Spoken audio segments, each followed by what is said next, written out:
Yalla, early morning, step inside the mine. He sends me the tweet. He's like, I can go early. Oh, that means I got to get the rest of my work done so I can catch up to this guy. I hear myself. Hold on, there I am. And as you can see, I'm trying to turn into a 3D print if you're watching here live at twitch.tv/conspiracy horseman. Cause yo, from the heart of Hamin to the head of Fort Greene, now I see everything. Infidels who sling, Stevie's cats thrown inside the Bing. Hamin Digital, we got the Golden Seal Sting, Rhyme Star, write $100,000 bar, my pinstripe, comma, delete your power bar. And we're not having any power bars here, Infidels days. It's all natural grains, straight from the head and the heart. Here on your Friday locker room, ultra kayfabe, early declassified transmission at twitch.tv/conspiracy horseman. All in one breath. YOLO! I almost licked my lips and did a catch breath for you, but I said, nah, I'm going for it, man. I had it down low. Mine would have been about 7 jump cuts if I edited the video during that the whole opening. Yeah. Are you worried about me showing up with skulls in my beard? We haven't addressed it yet. I didn't see skulls. I thought they were just like red saran wrap. They're just. Look at that. Fresh off the 3D printer. The beard needs to be trimmed so badly. And then oiled and properly maintained with all the products from CanYouHandleBar.com that they sent me at CanYouHandleBar on Twitter. Good guys, man. Best heel beard in the business, unfortunately, right now after I think I got negative sleep last night. Is that possible? I went to bed at midnight, and I don't think I ever went to bed. From midnight to 6, I was just awake. Oh, man. You know what, though? I think on a positive note, I think you may have struck some gold with those skull beard Gimmicks? Yeah. filters. Beard buddies. There might be a market for those. I agree. This is something I've been working on for a while. These are my first ones. I just took some poly skulls and did a quick 3D thing where you put a cylinder through the center of them and then you hit remove and it takes the hole out, but the hole's not big enough yet. This skull's as big as I want to go, but I don't know. I can't get my big ass beard in. It's still pretty tight. And then the flyaways on the side just really need to be cut. So I had a really small one. I was like, oh, let me try and get it in there. But for cosplay pirate shit, I think I could make some money. Like there's a lot of pirate festivals and stuff, man. Beforehand, if you hit the groups the right way, maybe you could. It's worth a try. I don't think there's too much of an investment for materials with that, right? Dude, and then shipping would be super cheap. Super cheap. Maybe it's like a cell phone accessory type thing you would sell on eBay. It's very low buy-in. I printed 3 of these, and one's low poly, which means more like fractal looking, and the other one is a regular skull. And the regular skull is really small, but it's pretty good detail. I mean, you can see it, and then hole goes through. Sorry if you're just listening to this while I show Stevie some just 3D printing obsession. So I was just seeing what's what, but I think I got a decent idea. But now I've been thinking about this. All these things with the 3D printers. Now I'm like, all right, I printed all the things and I've learned a lot, but now I want to make some money. And I got another one to repair, which I think I can get done in the next 2 days, and they'll both be up and running like the cat's ass. And this is one thing. I was thinking of other things to make similar beard things like that. How much longer can we avoid talking about these projects? That's my real question to you. I don't give a shit, man. Last night we missed you. Obviously, I know you got a lot going on with Force Flex, and you got new equipment, and you got to do your influencer stuff for them. And we always love you on Horseman, but that was just a big day of moving a lot of iron around, and then you're moving the rest of your house around. So I totally get it, man. That you had a lot going on yesterday. Well, it's the culmination. I mean, if people don't know, like last week I was off too because I had to fly last minute to Philadelphia. I had to cancel my PAX East commitment with the appearance there. Meanie took over, so thanks to him for that. I had a death in my family. Had to run out there to Philadelphia. I'll fly. I felt like running out of Philly afterwards, but ended up kind of a quick in and out. Not really a whole lot of I mean, everybody's been through it, especially if you don't live in the city and you don't have a lot of direct contact with family. When you go in there, you don't know what you're going into. But one on a positive note, you hear all the horror stories about like customer service with airlines. Mm-hmm. Delta couldn't have been cooler about everything. Good. When I called up to get the bereavement rate and all that stuff, they were really cool, very understanding. It wasn't just like, I felt they were sincere that they were trying to help me get home as soon as possible to deal with all the logistics. And then I was flexible on the way back, and I ended up having an open-ended flight, so I wasn't sure if I was going to stay a week or just leave after the burial. Turned out that I could fly out after the burial. I had to come home, and our old dog is kind of like touch and go too. So I thought it'd be like, it happens in threes. It could have been your family member, my family member, and the dog was the three. So I called up Delta once again, even though, because usually it is like, hey, we'll change your flight, but if it's a price difference, you got to pay more. I called them and I said, hey, listen, can I get out on the 4:45 flight out of Philly going back to Atlanta today? Actually, it was like, it might have been the night before or that morning. It was pretty short notice. When I talked to you, it was like 8 at night, and you had just gotten on the tram coming back home from. Well, I meant when I booked it. I mean, did I book it on Friday? I think I booked it Thursday late at night before I went to bed, because I figured I'm not going to stay. Everything's going to kind of shake out the way it should. Mm-hmm. And long story short, they go, okay, well, can I get on the 4:45 flight, which was probably maybe $100 more. And I said, well, I know there's a price difference, but can I get on that one? And she goes, you know what? We're just going to put you on the flight and get you back home. I know you got to deal with because I told her what I was dealing with on both ends. I want to get back. And if the dog passes away, I don't want my wife to be alone on that. So It's two different things. Right.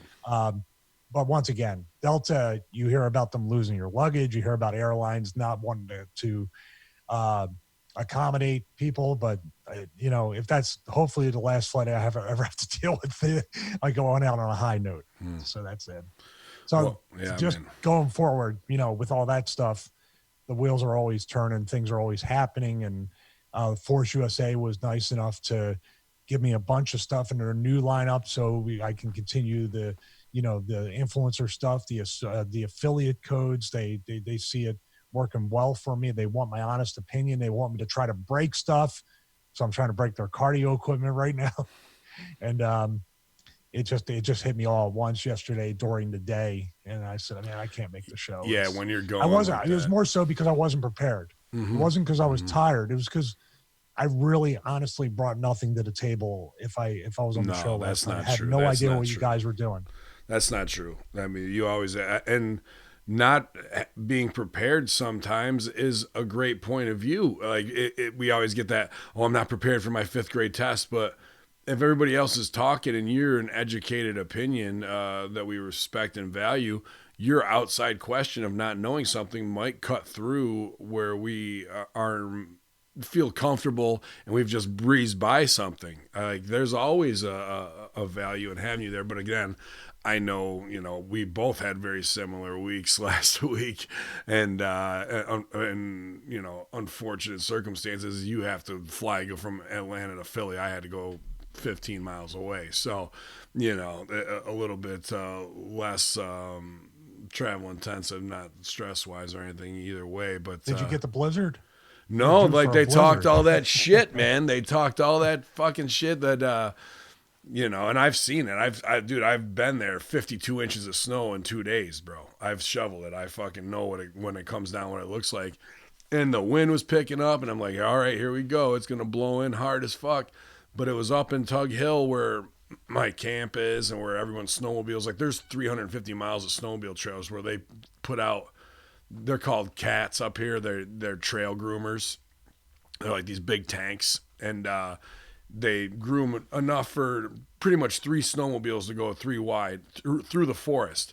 When I was a kid, it was like all fucking moguls, and your spine was fucking crushed. Now these snowmobiles are like riding a couch through the forest at 60 miles an hour, bro. Like, it's unbelievable. Like, I wish you're up here. I don't know if you've ever been or not. I've ever been snowmobiling, but dude, when I take people, they're just, for the first time, they're blown away. Mondo was blown away when I took No, I'd him. love to do it. I know that from Connecticut or Vermont, you can go all the way up into Canada on Yeah. an entire highway with gas and restaurants and Oh yeah. stuff along the way. There's bars and shit that are only open during snowmobile season, only accessible by snowmobile. I mean, they're redneck as fuck and way in the backwoods, but there's places like called High Market, dude.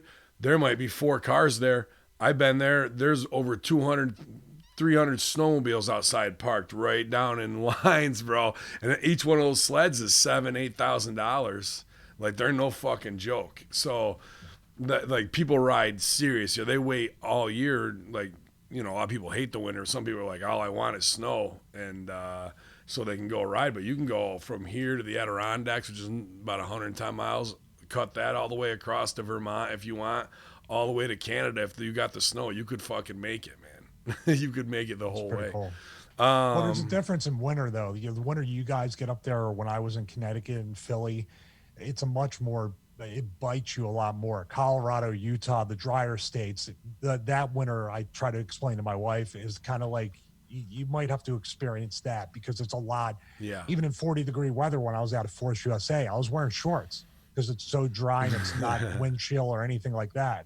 My brother took a surprise vacation right after the funeral with his wife, and just kind of said to my dad, hey, can you watch the kids and whatnot? They were going to be around before they go on their next trip, so they just went out to the Grand Canyon and did all that, and they were in Arizona, and they just came back yesterday. So we didn't get slocked with it, man. Maybe 2 inches, and it breezed through. Me and Sideburns head out, took the 90, hit maybe 2 flurries, nothing was sticking, crossed to Canada and fucking worked the show. I told this on a couple things on Russo brand, but I figure I'll save it for the Friday locker room. Worked Joe payoff match with Joe Mental Pimental. I beat him power bomb. I beat him tap out after I knocked him out with a fucking choke slam, or he knocked himself out, I should say. And then on this one, get in the ring, heels out first. Crowd, his hometown crowd, some people are tired of him. They hate him. They want to hate him, and they know what I do, so they want to cheer a cool heel. I try not to be. I tell them all to fuck off, and I cut the big promo because of getting thrown last week in Facebook jail and Twitter jail. Not jail on Facebook, but they banned my post of my new boots from Steve the Shoeman. SteveTheShoeman.com sent me a brand new pair of boots and custom gauntlets. I was going to break them out, and then my tweet of I want to punch Joe Pimentel in the face repeatedly tomorrow got me in Twitter jail for 12 hours. So I said, fuck the people of Canada and Border Town Wrestling. You're not going to get to see the new fucking gear. So I cut the whole promo on them. Like, I put over the gold boots. I was like, I've got the best boots in the business. They all pop. I was like, fuck. I go, but I've got new boots. And they pop. I go, but you're never going to see them. And you can thank Joe Pimentel because he's a snitch tagging bitch on Twitter and the whole thing, So I'll never wear them at Border Town Pro. And it was good. We kicked it off. And I hit him with a teep kick straight in the fucking chest because I stole it from Omega because I liked it on AEW. I've done teeps before, but he did it like 2 weeks before and took that shotgun bump, that boom. So I was like, I'm bringing back my teep. I got a good teep. So I hit him with it. He goes into the corner. I come in with the Colt Cabana flying asshole. He moves. I take the buckle. And then he comes with the Spike Dudley crossbody fire ups, the big fucking running uppercut, and then the crossbody, Hooks me for the bulldog, runs me out, gives me the bulldog. I take a shitty bump. I get out. I got up pretty good, I think. I felt like I had a little air on it, but I came down to my knee and then forehead. I didn't lay out flat. And I didn't have my mouth closed and fucking chomped 2 big holes in my tongue and 1 in my lip. And right away I knew it, but I didn't know how bad. And I put all this together. Obviously, I roll out, and Joe's supposed to post me and get the fuck on me, wop wop right there. And I go, I hulk up, and somebody in the crowd goes, he's bleeding. I go, oh fuck, where? I start checking my head for getting split, but it was in my mouth. Then I could taste it, and I did the wipe, and it was all there. Joe hits me. I did a spit take on the ground and like boom, it hits like right out of Rocky or some shit. This lady starts freaking out and her husband's laughing at her and shit. Well, she's like, "Oh my god!" And because they think wrestling's phony as fuck. And in the first 30 seconds, I got color, and this is a payoff match. Falls count anywhere, no DQ. We go all the way around the horn to the fucking merch table to the fucking wooden bleachers collapsing the wall, taking bumps. People were loving it. He was, not me. I was getting heat on him the whole time after that. Took him over the food stand, put nachos up his nose, and fucking spit Coke in his face like Muda. And then on the finish, came back in. What did we do? Fuck on the finish. I throw him back in. I got the rip heat on him on the outside, the smile maker, all that shit. Put the hooks in him, threw him in. And his mom and his whole crew was there. And he hulks up, hits me with the fucking big knee. I go back on the rope, come back out. He hits me with this karate shit, spinning back elbow. I go down for the 619, take that, falsy, kick out, hit him with the low blow when he's trying to pick me up. I take him back out on the fucking WCW wooden ramp, which sucks to bump on. Oh, and I fucking shit canned him out there. I hook him up for the fucking choke slam. Goes into the triangle choke, and I don't tap out. I just go to sleep. So they popped huge on it, man. But I was fucking bleeding the whole time. And then my tongue just swole up like a motherfucker, dude. So all the shit I talk about everybody else's wrestling and who sucks or who can do whatever. Old Big Hamin didn't remember to fucking close his fucking mouth on the Bulldog and learned a very fucking valuable lesson the hard way. Yeah, you never know, because if it's big enough, you're going to have to get your tongue stitched up or something, and it's going to the mouth is the worst part, around your lip and everything, because you use it. We're using it now. It would be hurting to just even talk. So those are those kind of fucking whatever, and I know you're trying to probably make a facial as you're getting the Bulldog with your mouth open. Yes, I was thinking this is gonna look great on camera. Oh yeah, fuck you, it is. But it did actually, because the spit. If they like they had good cameras there, and their stuff's on Fight TV. They're a little behind. He sent me the match beforehand. It's still kayfabe where Joe gets knocked out on the chokeslam, but they're doing good production up there, Bordertown Pro. So a lot of it's going to come to TV, and Kong will be on there, Tyler Turva, a lot of guys that you see on Impact. Oh, sounds like you should be exhausted after all that. Yeah, I am. I just been running on this coffee, man. BROASTERS Nicaraguan blend. It's the same coffee that's Russo Bro blend that you can get now at thebroasters.com. And Broasters hit me up last night. They were so pumped. They couldn't believe the loyalist of Russo brand right away. Troy with the hits and fucking getting the coffee, and people ordering it. They love the packaging, and they actually are dropping off some swag at Dippin' Donuts this morning. So I got to go pick that up after I get done with the Impact, or excuse me, the AEW Dynamite review. With MSG and Silvio, and then maybe we'll have some giveaways of some Broaster stuff too, so we can keep it going. But they were pumped to the response. So if you are a coffee lover, man, please go over to thebroasters.com and get the Vince Russo limited edition. They actually said they're going to put an even bigger button right at the top, because the response was so good that they want to make sure people can find it right away. So it's awesome. If it's not there yet, you just scroll down. It's like the fourth one down. But man, people are, and Vince was trying to hit me up and work me yesterday a little bit. He's like, "Bro, I got to get more of that coffee. How can I get more?" I go, "You can go on the website, order." So no, I told him that. So we'll see in the swag bag if there's more coffee for me to send out to Colorado for Vince, man. But people are loving it. I'm all about it. I switched from the Jamaican to this, dude. It's crazy good. Demetrius is in the chat room. Oh, Triple D isn't there. I got a few things to talk to him about right now. First and foremost is, if I'm going to cheat on my diet, and my wife has started kind of embracing the fitness journey a little bit more lately. We want the half moon pies sent to us. So I'm throwing it out there. I've never had coffee. I've never, ever had a cup of coffee in my life. Never tried it. I think it would be an interesting experiment for me to try this coffee. Just because of the work and the care it goes into it, and how it's like, I probably smelled like, what is it, the Folgers bullshit, Yeah, like the no, this Kmart is brand, or well, that sure, dates me. That shows my age right there, Kmart. All these different kinds of things. And Starbucks has always been like, well, God, I'm not paying $5-6 for a cup of coffee. So I think it'd be an interesting stream for us to maybe for Russo's Patreon or something, absolutely. or to have me try coffee for the And first time maybe a ever, and then bottle put of my head through this iMac glass right here. Dude, you'll be like, I gotta work out, bro. I'm working out for I'll have a 2 moon hours. pie and a cup of coffee, and then it'll just be a boom. This is Stevie Richards. I'm signing off forever. My wife knows when I have like sugar. Like sometimes I'll have like we get these peanut butter cups from Aldi, and I'll have like them, and then all of a sudden I'm vacuuming and doing all this other shit, and I gotta install new windows or do something like that. Yesterday I should have had that before I started setting this equipment up. This is where it goes. You start him on this road, he's going to be on heroin by 2 years from now. Sugar, coffee, caffeine, weed, more gimmicks, and then shit, man, a year later I'll be at WrestleMania. I'll be in the Hall of Fame. Isn't that the way it works? I think so, man. I think it'll be great. You can be doing match review on .com.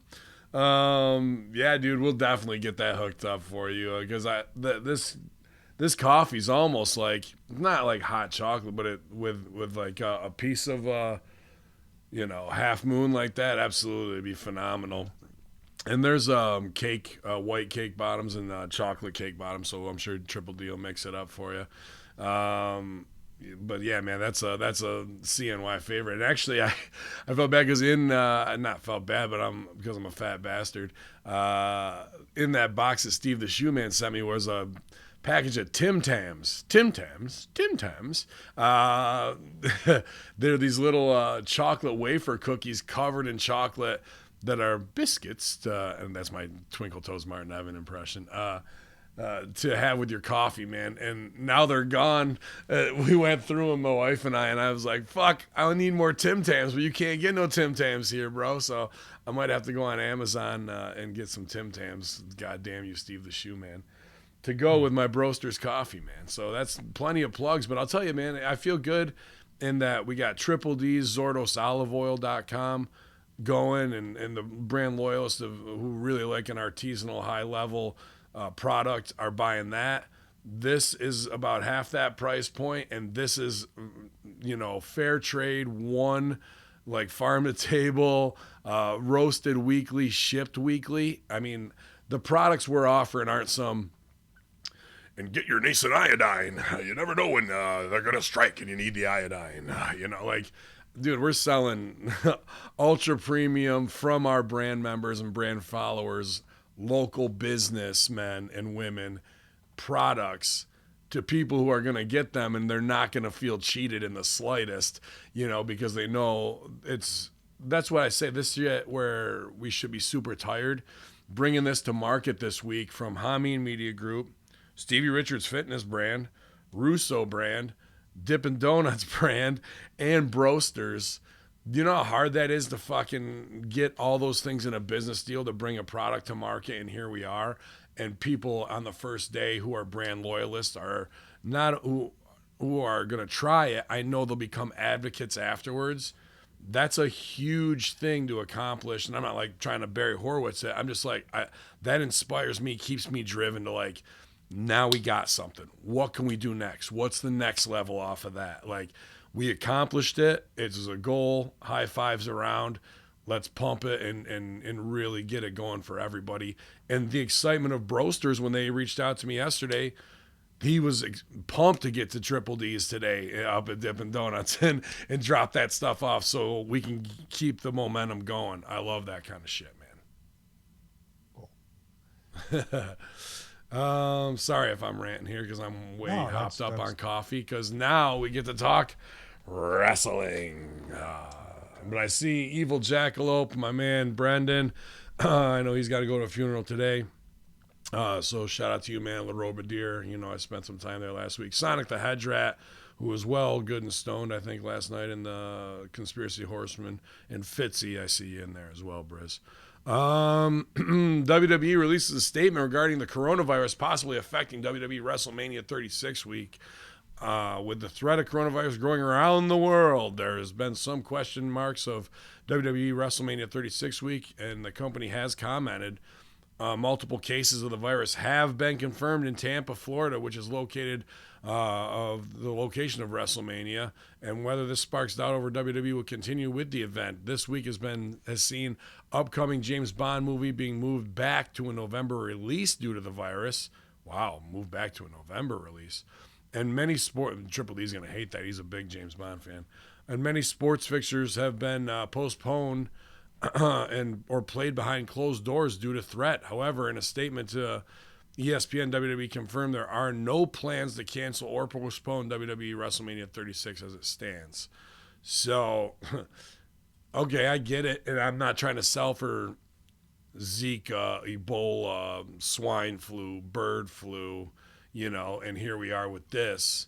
But you're talking about a global convergence on one city, turning Tampa into a petri dish with everybody from Ireland to UK to Japan to South America to Mexico to every state in America to, if there was all right, everybody converge, spread it, now take it back. WrestleMania is a pretty global event, man, right? Yeah, most of this is being spread by international travel. So that's what they're telling people not to do. Very interesting, though. I talked to my cousin, who's basically my financial guy, and we were going over stuff like we do at an interval. And he was talking about the Apple stock and the hit it took, and talking about the factories in China.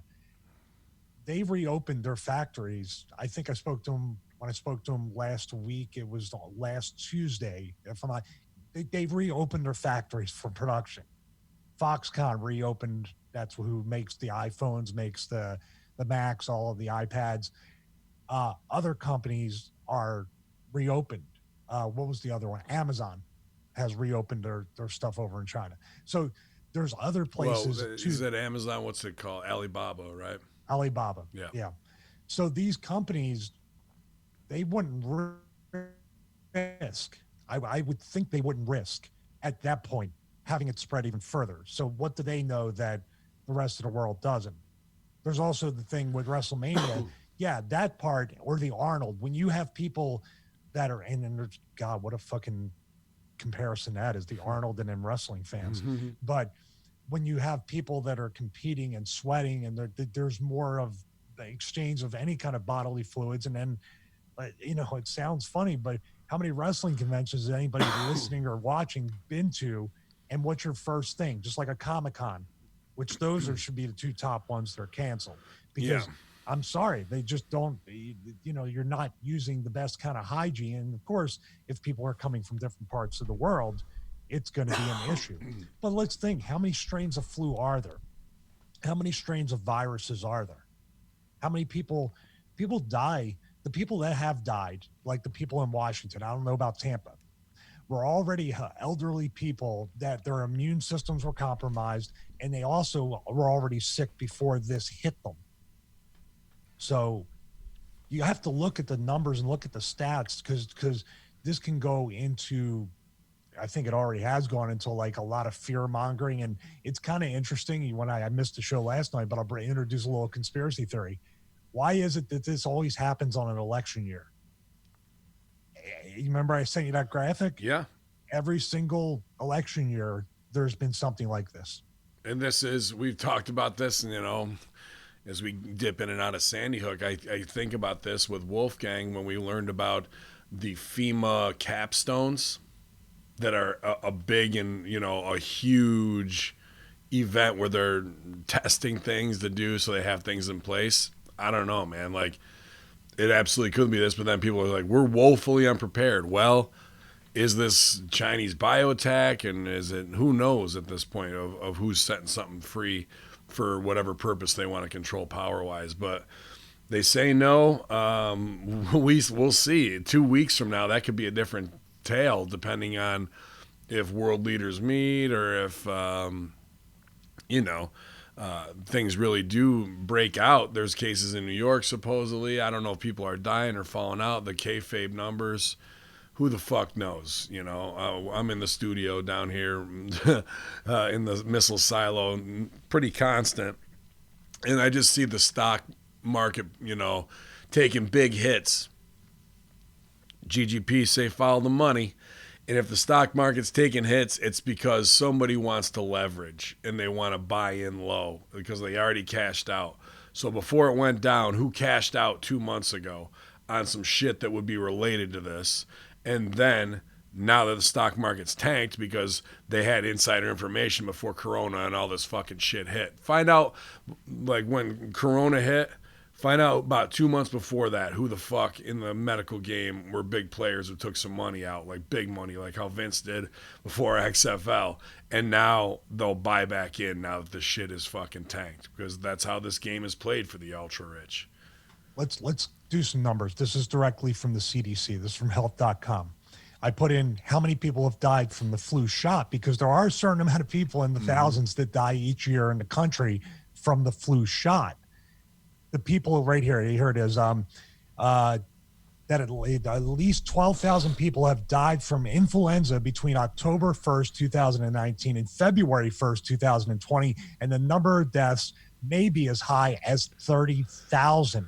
The CDC also estimates that up to 31 million Americans have caught the flu this season, with 210,000 to 370,000 flu sufferers hospitalized because of the virus. That's just the regular flu, which has many strains outside of the coronavirus. Right.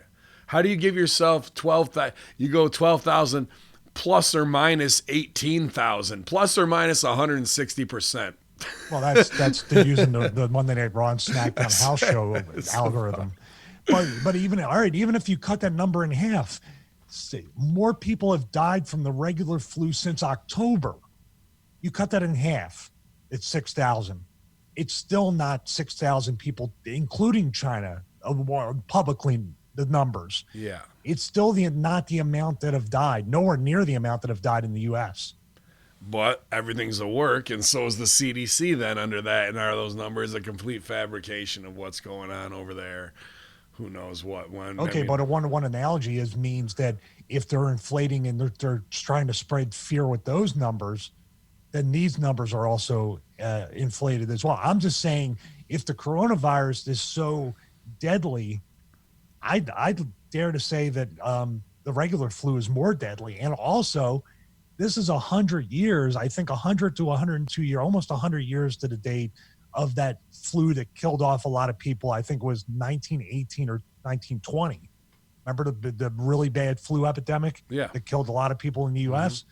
So maybe it's just a natural cycle that these flu things, these strains kind of pop up and try to take us out every 100 years. Or I'm not the guy who lives close to a fucking 400,000 dump of coffins that you can put a whole family in. I do. Yes. Hey, dude. I'm the guy who lives. We can talk about it all day, but you can talk about it all day. But there's also that theory that I sent you guys from the Chinese military officer that said this was a botched exchange on a bioweapon because it happened in the market, and everybody's trying to say it's from bat soup or whatever. Yeah. But there was supposedly somebody that was a traitor that tried to take.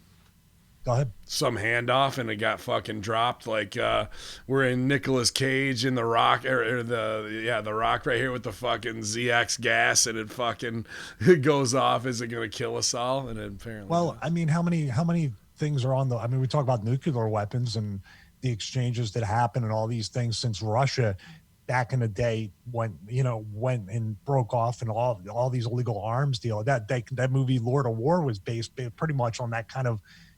If you haven't seen it, it's an excellent movie. But the real thing is it's not even a dirty bomb, but something like this that has a 3-day shelf life after you touch something. That's crazy. Like you that's why it's spreading because the half-life, is so long. As opposed to if you just spray your countertop. By the way, Lysol kills it. So why are we not that's all chemtrailing Lysol everywhere? Maybe that's what it's been all along. Maybe that's what the Voynich manuscript last night. If we could only decode the Voynich manuscript where they had the naked chicks in the pool. I don't know if you were in the chat room for that one at all, but That if we can just decode that, I think we can get this whole problem solved. Can I make Yeah, a suggestion? This is the wrestler in me that looks at everything and I go, I wonder if there's a way to really promote the SRF resistance band training programs and the home gym stuff now, because we eliminated dude. one place where you're going to have an I issue. I was thinking that while I was there, dude. Every time when I go now to Planet Shit List, I fucking am spraying everything before I get on it, wipe it down because I can't trust any of these scumbags, and it's a petri dish in there. So like I would like if there's one Alex Jones thing to play on that is a real fear. You don't need to go to your home. You don't know what the people are doing, what they're touching, wiping their own ass, and going out and working on the same gym equipment you are. You don't need any of that. You got Stevie Richards Fitness, and you're gonna get in shape like me. God damn it, look at me. God, I'm on Dude, Caveman and Stevie Richards if Fitness. Yeah, if Alex look at Jones that. Though. ever I feel plugged my stuff, it'd be over. I would never record it over. That and the other thing that needs to happen on Raw, we would just drop the mic and walk away. yeah. If that there's no higher point at that point. But yeah, dude, I think fear marketing is a huge base of marketing, right? But it's not ill-gotten fears. You're still giving them a great workout program at home. You're not selling them some old bullshit, and you might be helping to cut down on the spread of that kind of shit, man. Absolutely. I think that is a quick selling point where you could do it kind of tongue-in-cheek in a new read and be like, hey, don't fall off just because you're worried about catching something at the gym. You can work out just as much at home, and, get it over in your Stevie way. Think about it, or I'll be wearing a face mask That'd be good. outside Planet Fitness. No fucking Yeah, way. yeah. Just I'm Do going it. back home. Do it, man. That'd be awesome. I would laugh my ass off. I can't wait for the lawsuit. Planet. Well, they'll never know because you'll have a mask on. So That's true. Tag team gauntlet match. One thing we can't fix: tag team gauntlet match set for elimination chamber participants for SmackDown tomorrow. WWE has announced a major tag team. It's a major award. I won it. It's a major award. A major tag team gauntlet match for Friday's WWE SmackDown, which will have big implications, baby, on the WWE Elimination Chamber. All of the tag teams who will be involved in WWE SmackDown Tag Championship match inside the Elimination Chamber on Sunday will be competing in the Gauntlet match. So we're going to give it away before we do it on Sunday. Sunday's Elimination Chamber? No. Mother. I'll check that. You keep going. Of course, there is a prize on the line for team which can outlast the others, as winning the Gauntlet tag team will be having the advantage of entering the chamber last on Sunday. This Sunday. It is fuck it. For a reminder of which teams are involved, they are John Morrison and The Miz, The New Day, Heavy Machinery, Rude and Ziggler, or Zig Rude, as I call them now. Lucha House Party. Lucha House Party out of nowhere, hasn't been on TV at all, and they've had the other Mexicans now. Let's bring them back out in the Usos. Wow, that's going to be an interesting 35. No, the whole first hour. That match is going to pull the whole first hour. Probably 46 minutes. They'll do some bullshit opening and then go to that. And then 9 o'clock, they'll start the show. So the Raw SmackDown review will be probably 10 minutes long out of the thing. Because why bother? Dude, we're wrestlers, but still, I'm not going to watch. I'm just not going to watch it anymore. I'll watch it. I can look at it and it's structured all the same way, because after you've put together, I'd have to say they're probably on a 60 to 70 week run of multi-person matches or multi-tag team matches on SmackDown. It's the formula every single week, right? Yeah. Yeah, every week it's thrown together shitty 6 or an 8-man. It starts as an 8-man, gets stripped to a shitty 6, then it's usually a handicap match, then it's a gauntlet, and then fucking we're back to payoff at a pay-per-view that meant nothing, and then wash, rinse, repeat. That's pretty much the formula. And I go back to what I say all the time on Russo's. You only got so many bumps, you only got so many years to make the money and all this stuff. They make these guys put in time. We said that last week. Like, my God, they just flew back from Saudi Arabia, and here they are having 2-segment matches, 3-segment matches, one, and working, bumping on the floor, taking flapjacks, taking buckle bombs into the barrier. I mean, come on. Yep. Give me a break, man. Not good. Oh yeah, I was gonna go to Hamin Media Punched me in Group. the eye when I was sleeping. Oh, didn't get me. Did he get you? Looks like I have a little mouse there, doesn't it? It's kind of tough to see. My monitor probably needs cleaning. Let me see. It's just it's in my Ronda Rousey makeup. I got it on. Where the fuck was I? Is this the Narbella's Hall of Fame? No, I went to Hamin Media Group because William Alessia posted last night, late night stooge in there. So I'm going to run down Alessia's notes. Braun Strowman and Alexa Bliss. This is all hypothetical WWE rumors. Braun Strowman and Alexa Bliss may be an on-screen couple soon.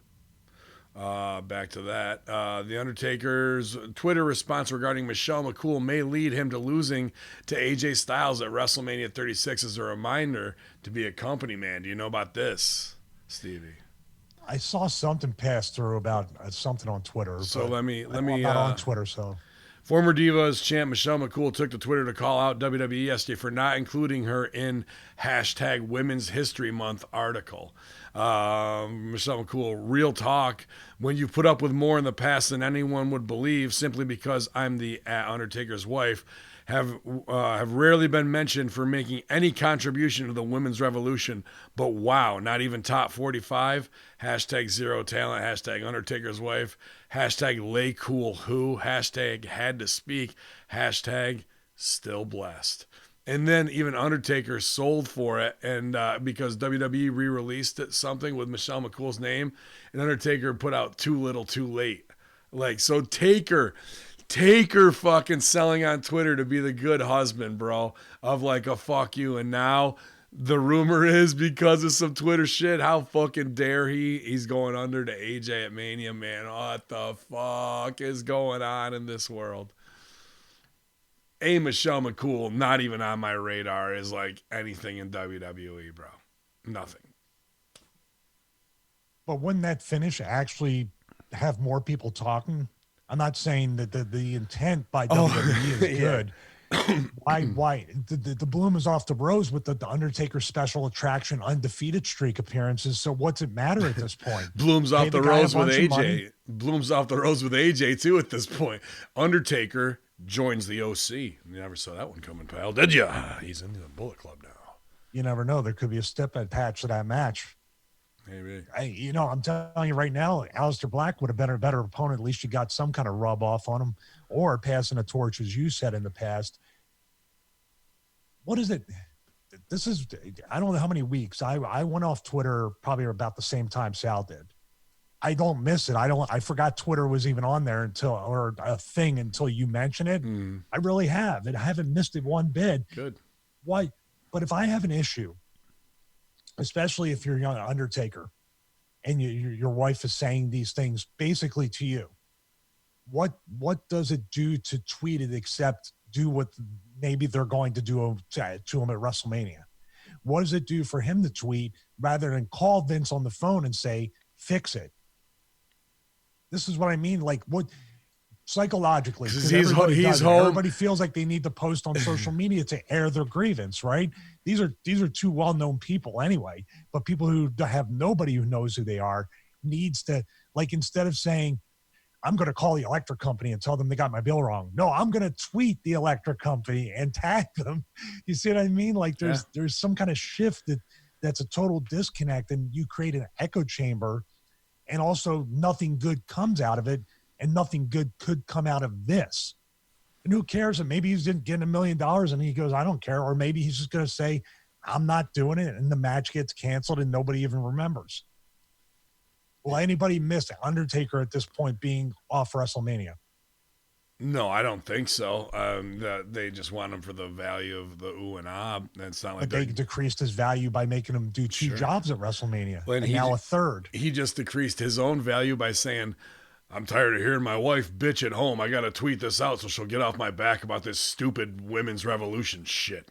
And then he does it and being on Twitter, Undertaker being on Twitter, period, is not a good thing. Undertaker being on social media. Dude, somebody sent me the other day, it was maybe from Titus O'Neil's Instagram, a picture of Shane and Bray and somebody at I think the Vipers XFL game, sideline, Bray holding his baby, not to say you can't do that, but here it is on fucking Instagrams, bro. That's another thing. Bray Wyatt should have protected his gimmick. I mean, they're killing it anyway, but he shouldn't be posting any person. He should be Bray Wyatt and The Fiend on Instagram and Twitter. 2 different Twitter accounts, by the way. I agree. That would be way better, dude. Way better. But what do you think it is, dude? What do you think that, I mean... They've buried him so many times they don't care. They've shit in their cereal. Look at just the big moves that the world knows about, where Rollins over on Bray and the Wyatt family 3 times could have had the torch pass, didn't. Bludgeon Brothers, you got a big goddamn spider. Somebody tried to kill you. It's him. No, we kidnapped him. It's really not. Like, all this bullshit that never pays off. It's worn them down to the point where they're like, fuck it, I'm collecting a check. I'm going to take my son to the football game. Yeah, we're going to pose for a selfie because this is a father-son moment I want forever. And then nobody stops and can't just have that on their phone. It's got to go out there because they don't give a fuck about their jobs anymore because they've been fucked over every which way but sideways, dude. So that's what's apparent, but...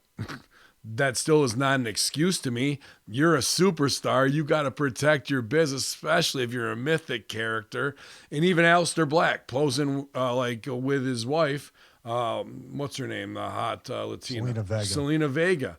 Okay, it's fine to know you're married. You don't need to do your fucking photos together and then put them out online when you're trying to be fucking Satanist and she's trying to be fucking, what's the Latino movie star? She's in all the fucking... Salma Hayek type gimmick. Exactly. Like, stop. You create a reality that you're supposed to live up to, and then in social media where people see you the most because you have 7 million people using this WWE thing and only 2 million people are watching, what do you think is more important to your fucking character? The visual in real time to the world or the fucking TV show? The Twitter and shit, when you're doing character work and you're staying in character, should drive and support everything you're doing on TV. The only time you should ever do that is if it's like a little fine detail that you can get over that's not going to make it to TV or is going to extend the story for the diehards to be like, oh, I did you guys see that on fucking Being the Elite? Did you see that on the Hardy thing? Did you? And then when it gets on TV, they feel like all their time invested was worth it. But when they invest their time on TV and then see you acting like Johnny Fuckface Mark because you want to get a Twitter metric and fucking put up a cute picture, like, you just fucked all the business that you're trying to do and lowered your stock value. And now I think they don't even care about that anymore, dude. Terry Taylor used to say it all the time with TNA. And I feel like this is the attitude. Who cares? Nobody's watching. Think about it. I mean, 7 million people are watching on Instagram or Twitter. Bray, I'm looking at the picture, by the way, at the Vipers game with Shane. He could have very easily wore the Firefly Funhouse outfit in, and people would have popped for it. Like, look at this guy. And he would have stood out, by the way. Yep. He looks like a regular dude with his baby. If he had his baby dressed up in the same outfit, you could say, well, you're being a martyr. I would say, dude. I say that's dedication to the fucking craft. I say that's dedication, dude. And he did his little wave to everybody. And like, dude, people would pop for that. Like, oh, God, that's cool. Sonic the Hedgehog in there says Baron Corbin frying fish and shrimp on Twitter. Yeah, they're to home. He's showing off his place. He's proud. He's got money now. He can flex. He's showing big hunks of meat. Dude, but meanwhile, you're the king. Does the king ever fucking, and you're heel. Or Asuka, and like, dude, did you see the video I sent this morning? Bits and pieces. She wants to eat at published pub. Yeah, Irish pub. And dude, like, she's super sweet, and it's all cut together, very anime and very cartoony of that Japanese culture. Meanwhile, on TV, she's 100% opposite or 180-degree opposite of that. And, you know, I pop for her I kind of watch everything on her kind of channel because I just like that shit, man. It makes me laugh and then it makes me angry at the same time because they're blowing the stuff when we know about Baron Corbin. You and I know a couple things that make him a little more questionable character-wise that we're not going to discuss on air. You know what I'm talking about, right? So, Yep. like, I look at that like the guy's a king. Kings don't make their own fucking dinner. Right? It's served to them. I look at online, if these guys are marks for it, that guy Dan Bilzerian who's doing all the stunting where I don't know what, he must have some crazy coke money or something. I don't know what he's involved with. But all he does is vanity metrics where he hires 10 models from these agencies and they go all over the world and they're hot as fuck. And he looks like a big, huge jack stud smoking weed with, you know, a bunch of 19 to 23-year-olds around him. That's what Baron Corbin should fucking be doing online with that, dude. If they're in Florida, how hard is it to get some fucking trade show models if you really want to do that? But instead, he's got to show, look at the fucking eye of the round I just bought. This baby's going on the green egg. In your face, whoever. I'm having dinner tonight. Like, what the fuck, man? What the fuck? It's pretty interesting. And speaking as two people who have content or are content creators, let's specifically talk about YouTube. Asuka has 207,000 subscribers last time I checked. She put that video out like a day ago. It has almost 60,000 views. I have 52,000 and some subscribers. My videos maybe get a few hundred, maybe 1,000 or 10,000, depending upon the, you know, how I catch it. So 10, maybe 1,000 views per video. Yeah. The reach and the possibilities to convert when you're really trying to push a brand. Like I have a fitness program. If Asuka came out with a yoga program or a workout program, and that was her YouTube channel, or if she went off her gimmick and did fucking like Rosetta Stone classes on YouTube, it'd be entertaining as fuck. I'm just saying, Baron Corbin could be selling a boxing workout because he's a Golden Gloves boxer. That, like, these are things like I have no doubt that they put their real names up there. They do all these things because they're trying to, in their mind, prepare for when they leave. Like this whole thing of starting our own YouTube channel, the whole thing with Baron Corbin putting other stuff out there to kill his gimmick is because I think everybody, no matter where they're at, thinks you always think you're 1 week away from getting released. I'm sure Ricochet's thinking that right now. Yeah. Like, I'm done. So he might be the next one to kind of like completely, you know, he doesn't have a gimmick, but you see what I'm saying, to do something outside of it, to say, I'm going to be a brand outside of this. I know Zack Ryder and Kurt Hawkins are betting on the toy stuff to take them past WWE. The problem is that it's chicken and the egg. Okay, they're burying you, but you're burying themselves, and they're looking like, oh, you're killing your own gimmick, so we're not going to push you, so we're going to release you. See how it is? Just nobody's going to be right in the end. Yep. And to take, I just wish I had that kind of. I wish I had that kind, those kinds of numbers, because I can do the affiliate money I'm making now, the Steve Richards fitness programs, even the Amazon affiliate stuff. I'd be driving those three things home, which I think I've done over the past month. I've really narrowed my focus, and it's paid off. What they're doing is, here's a bunch of money. I'm going to throw it in this fireplace next to me. I'm going to burn it. It's a lot of fun. Yep. Sorry, go ahead. They're just stunting. Absolutely. Yeah, that, I mean, Asuka's cute, especially in her videos, like as Kana Chan or whatever it is. But dude, I'm looking and I'm like, dude, Stevie would lose his mind watching this because you didn't get to where she goes to the Irish pub, dude. Or this is when they were in Vegas, so maybe 2 weeks ago to edit it, but 6 weeks out from Mania.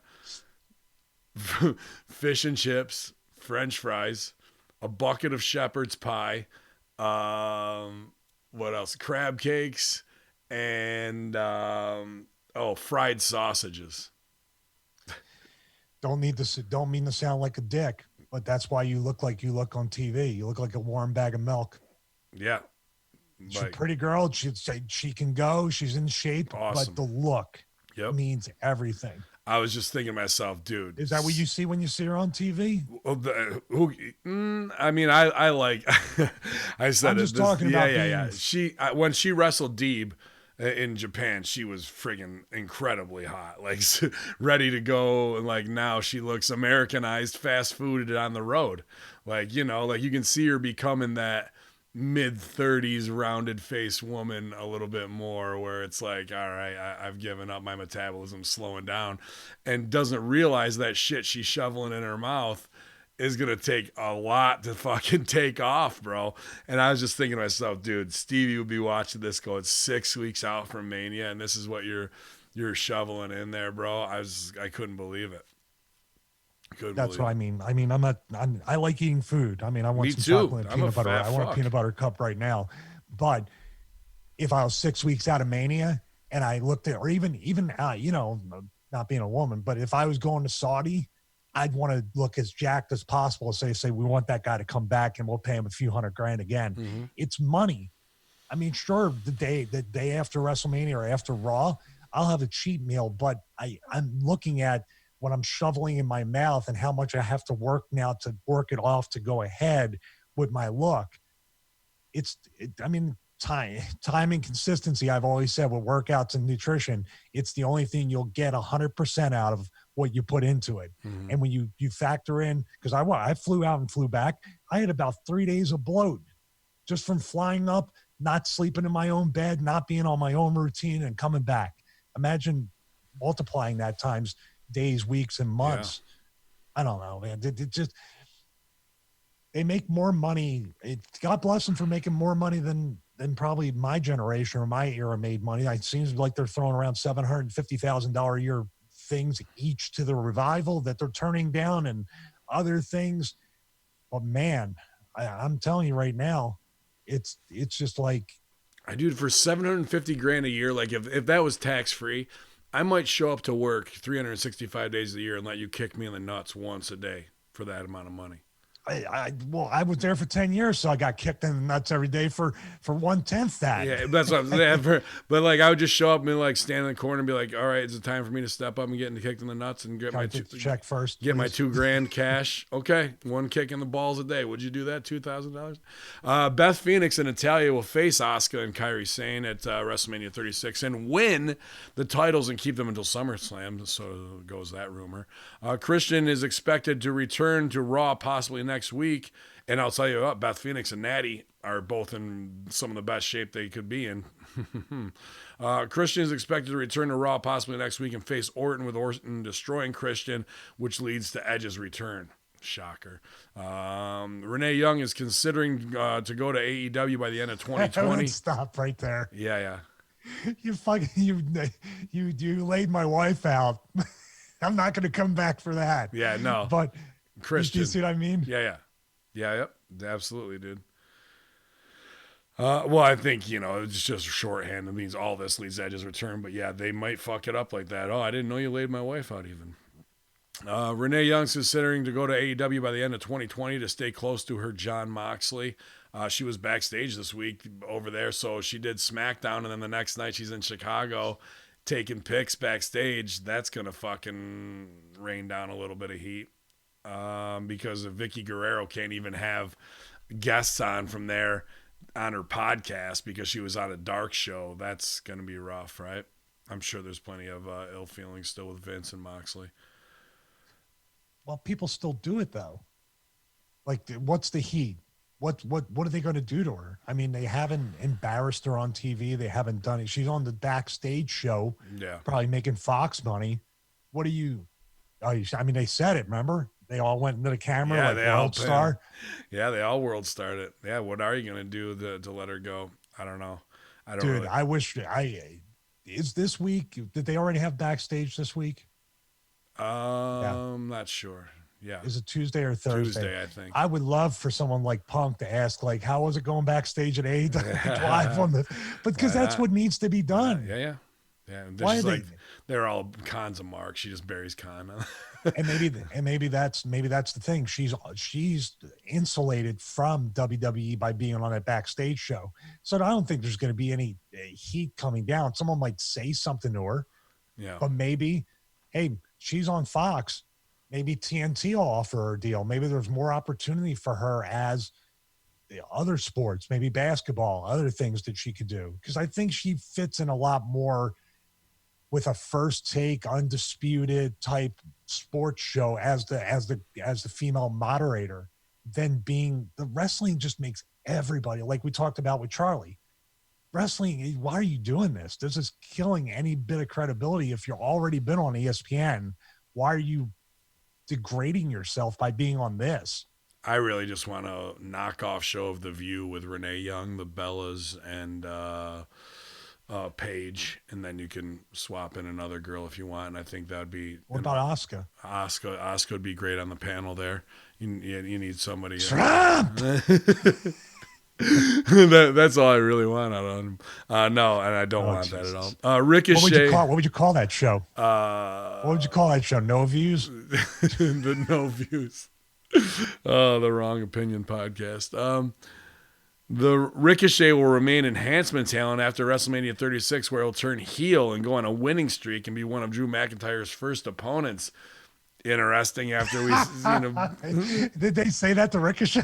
Are we reading a transcript of the conversation? Did Siri go off or something when they were telling him this?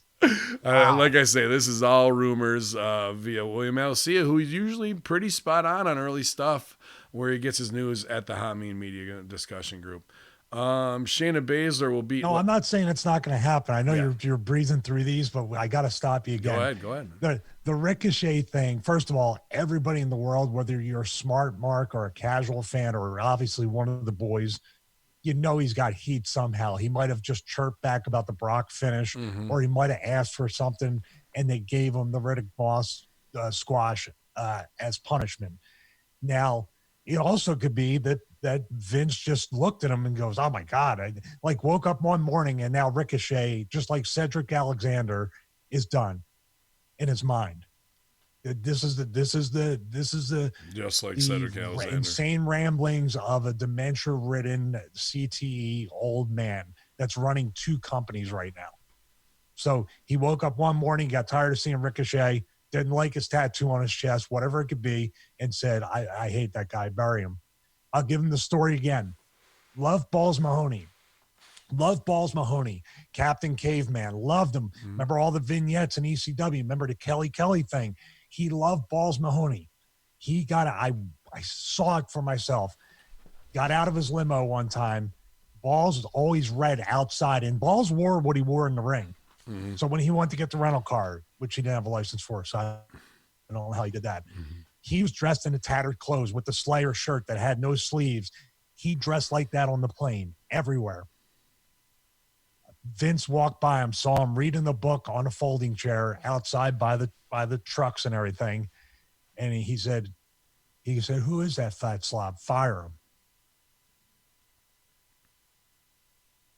Do you think he has his own CTE, or what do you call it, Alzheimer's, where he forgets almost everything and looks and just makes a snap judgment? That's such a almost like multiple personality disorder thing. Well, you take somebody that doesn't have dementia or CTE who's already insane and a genius that makes you more insane. I mean, that's just, dude. I mean, but Vince has said it all the time. If you subscribe to the Realm Network with Russo, or he said it on YouTube videos that you can watch. How can I know people that have been there 20 years. How can you be there 20 years knowing that this guy that just like whatever side of the bed he wakes up on, you don't know if your mortgage, if your kid's college fund, if food, all these things rely on his decision to do this or this every day.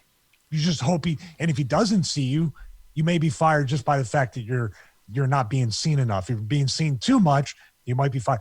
This is what wrestling is for anybody listening or watching who hasn't had a shred of an idea what it's about. That's what you live in, that you can work as hard as you want. And it's not based on merit. It's not based on ability. It's not based on any kind of anything. It's just really a crapshoot. And I happen to be one of the lucky ones. Every day's a test too. Once you get there, you get lucky to get there, and then you get tested constantly.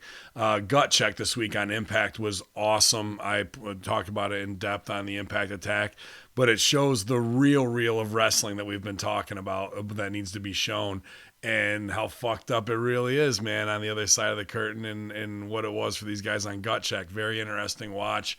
And definitely listen to Impact Attack up now at Hamin, hackerhamin.podbean.com, Joe Jan and I. Yeah, that was good, Stevie. Obviously, shout out Balls Mahoney, man. Shayna Baszler will beat Becky at WrestleMania, and then the night after, Ronda Rousey will challenge Baszler for the title. Jinder Mahal's going to be one of Drew's first opponents after McIntyre wins the title at 36. This is at the request of Drew McIntyre, and McMahon has apparently agreed to it. So I heard Brock didn't want to put over Drew. But apparently Drew's up, and then Jinder's back. I'm sure he'll look fucking unbelievable. And look at here, we talk about people blowing their shit. Have you seen Jinder anywhere? Have you seen him posting anything? He's under the radar, so when he comes back, it means something. Not fucking, oh, check me out at the soccer game, check me out at the performance center. Like, nope. Which leads me to believe he'll be in somehow even better shape for that. Yeah, if possible. Bray Wyatt will make short work of Cena at 36 and then challenge Roman Reigns right after 36. A new Wyatt family would form to face this rumored new Shield. Eric Rowan and Jeff Hardy could be the two who join the Wyatt family. What? Read that again? Bray Wyatt will make short work of John Cena at WrestleMania 36. Then he'll challenge Reigns after 36, and a new Wyatt family will form to face this new Shield. And then Eric Rowan and Jeff Hardy could be the two who join Wyatt. Wasn't Moxley's deal supposed to be up soon? And they were talking about maybe getting him back? Yeah, that was, possibility. Maybe that's why they gave him the belt. Maybe that's why they gave him the belt. Maybe, but then, like, what's he got coming at him? Here comes Luke Harper. Here comes possibly Rey Mysterio, who wants to opt out after WrestleMania, and Matt Hardy, all at the same time. All these guys got to be red hot to stick it right in WWE's ass of like, you fucking misused us again, you stupid bastards. So I can't imagine Moxley's like ready to jump back over there, because I don't see a spot where he's fitting in where anything is gonna be over, like come back and work with Seth. Big deal.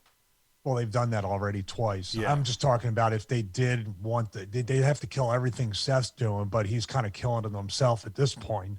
So to bring the Shield back for a fourth time, that would be interesting. The Wyatt family would be interesting too, but they would have you got Rowan, and then who do you have after that? I would put Braun back in there.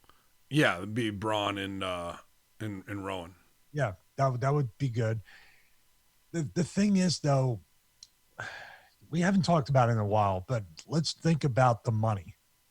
Now, TNT is funding half of the TV money each week. So they're providing are they paying half or the full amount to provide live TV every week? What's TNT covering? TNT's covering half of the cost of each show. Half of the cost, which they're still drawing decent houses. They're selling merchandise. So I think it's a profitable thing right now. $100 million total, which I don't think that Khan's dad turned over in one check. I think that has to be an installment. I don't know. Bischoff said this week that Khan spent $30 to $50 million on competing with WWE developmental. And so here's Bischoff coming out and saying that after they had the sit down together, and then Bischoff gets his fangs into Ali Marafi and QPW and does that trip to Dubai last week as well. Then there's one in Qatar. There's a wrestling organization. Oh yeah, Ali Marafi, dude. He brought in for that show. It had Mark Henry, Bischoff, I think Chris Masters. All time. I'm talking a $70,000 to $100,000 talent card to bring them there. Man, why didn't I would have bookie monstered that. I'll if send he gave me like $20,000 to come over, I'd be like, we're getting a house, baby. Dude, Ray, he pays for Ray. I think he pays Ray I gotta say 20 to come, dude. So I'll send you his info. I tried to get on it, but he knows I'm doing the terrorist gimmick, and they're all fucking Big Dubai You money think he would even guys. know who I am? Yeah, oh yeah, dude. Yes, he knows every WWE guy there is. QPW. So I'll send it to you. I need one of the full lay down seats. You know who's gotten a lot of money off him is fucking Del Rio's worked for him a lot. Oh, that's cool. Morrison worked for him. Lashley worked for him. Like he puts on big shows. I think 1 to 2 shows in a year would be enough to get the compound, to get the haunted house up there. We can get that. That's it. All right, I'll be the man. I'll be the one to do that. Bob and I probably should call him too. Yeah, be done with these women. We can all move in together. Here's what I was going to say. Now that we talked about Saudi and my Saudi blood money that I won, I'm just wondering, like, they got renewed until 2023. The possibility of a second TV show, which would be good, but if they're only going to front the money for half of that, now you have a full TV budget. Now you have to fill the roster. Now you have 2 to 3 guys that you just mentioned that are going to be seven. I mean, Matt Hardy's going to be a 7-figure deal, which I think he deserves every penny. Luke Harper is going to be a mid. I mean, I'm not talking money with him, but minimum, 300, 500 grand if you really want to make him a star. Maybe less. Who knows? Maybe he won't be on a deal like a lot of guys. Maybe he want to just go per week, maybe 2,000 a TV that he's booked, whatever it is. I'm just saying. Who was the third name? Matt Hardy, Luke Harper, and Ray. They said. All right, Ray's an easy $1 million right there. Easy. So now you got 2 7-figure deals. So now you got, on top of the fact that you're paying probably the VPs and stuff, upwards of like $500,000, if not $1 million. The Bucks are worth $1 million together, or $1 million each, because they generate merchandise. Now you're talking. I mean, it doesn't sound like a lot, but that $100 million can run out real quick. And if you've spent $20 million the first year, you only got 80 left. How do you get an extended credit, or how do you get another infusion of funds from your dad? Especially since we're heading into the anniversary in October? Well, you think about it, all the wrestling came around June or July, the actual birth of the company, when they were getting $100 million, right? Oh yeah, July, like June or July, when they first were doing the press conferences, because of the October kickoff. So what I'm saying is, are they in the? I mean, if they're just slightly in the red, they're doing a lot better than any other company that's ever been created, wrestling or otherwise. But I'm saying, though, if he sees a $20 million loss the first year, is he willing to lose money for the next 3 years till they even get the second TV going? You see what I mean? Or your TV deal runs out in 20. I'm just saying $100 million is a lot of money to you and me, but $100 million with TV, with pay-per-view, with production, with pyro, with all these different things. And let's not forget the pay-per-views, I don't think, are being funded by TNT, and they're charging $50 for the pay-per-view, which is not in line with the market right now. I mean, we broke it down on attendance. It's about a $340,000 gate, because average attendance is about $70 with merch. And pay-per-view, it's up at about 120. So 120 average times, 5,000 there. I mean, you're talking about $600,000 for the pay-per-view. On TV, that 340,000 generated. So how much is their TV costing going out? I don't know, but TNT's picking up half of it. And they got to add money, and they've been pushed, they've been promoted. I'm not saying this is what I like to kind of like see more of, like numbers and where they're at, and be a little bit more transparent. The fact that they're not just means two things. Either the data's not in yet, which I would say is probably the case. Number two, maybe the number, if you gave the numbers, it wouldn't put them in a good light in this on-demand instant gratification. So I think a 5-year business plan and putting $200-300 million into it, with the way that it's an alternative, I think it'll pay off. I think even doing AEW in other countries would be great. Doing it and cross promoting with the soccer brand that they own would be an excellent thing to do in London. You got the Jaguars, you got the soccer team, and then you got AEW in the London place. I got people I like that work there. I want to see them have jobs for the next 5, 10, 20 years. I do too, but sometimes I watch and I go, dude, they're going to be on the shelf in 6 months for a year. That's the asterisk right there. You have intellectual property that you're paying guaranteed contracts to, and doesn't look like they're going to live, like maybe literally doesn't look like they're going to live out the contract because they're killing themselves. Yeah, I don't think they can. Speaking of Matt Hardy and that too, as well, it's unlikely that Matt Hardy remains a free agent for very long. He cut a video where the Bucks showed up the other day for his YouTube, so it's already in motion. The enigmatic wrestling veteran is using his time away from contract life to put over other promotions. I hope so. I DM'd him to see if he wants a booking. Hardy tweeted, "Very happy for and proud of the job Ed Nordholm, Scott D'Amore, Don Callis, and their team and talents have done to rebrand and reshape Impact Wrestling into a great place for men and women to work and perform. Kudos, the pro wrestling industry needs Impact Wrestling." After kind of leaving on a weird note there. I talked about this too on the Impact Attack. People were hitting me up like, Impact Wrestling needs Hamin. And I'm like, well, do they? Because to be honest with you, Impact Wrestling is doing the best creative and long-term storytelling of any promotion that I've seen, of everything I've watched right now. And the best character work, and even using indie talent along with made talent to elevate each other. I mean, I'd love to be on there with Congo Kong, and I think we'd fit right in. But if you're talking Jimmy Jacobs, Don Callis, Scott D'Amore,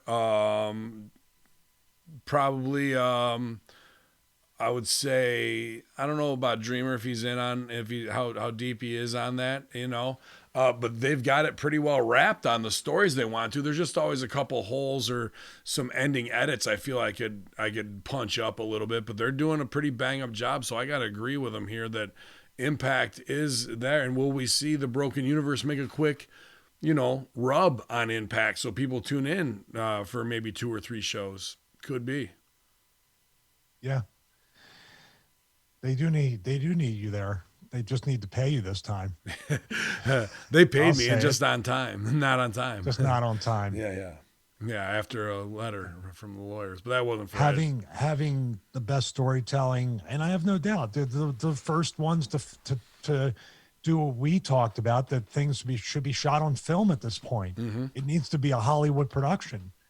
They do that, but being the best kept secret in wrestling doesn't keep you in business. And also having the stink of, I just think it should have just been completely rebranded to something else. Take Impact out of it, take TNA out of it, take every bit of the stink that's been created over the years. Because even if it's Impact Wrestling, you still think of Dixie, you still think of Jeff, you still think of Orlando, you still think of these things. Yeah. So I think it should have just been, what can we call this thing?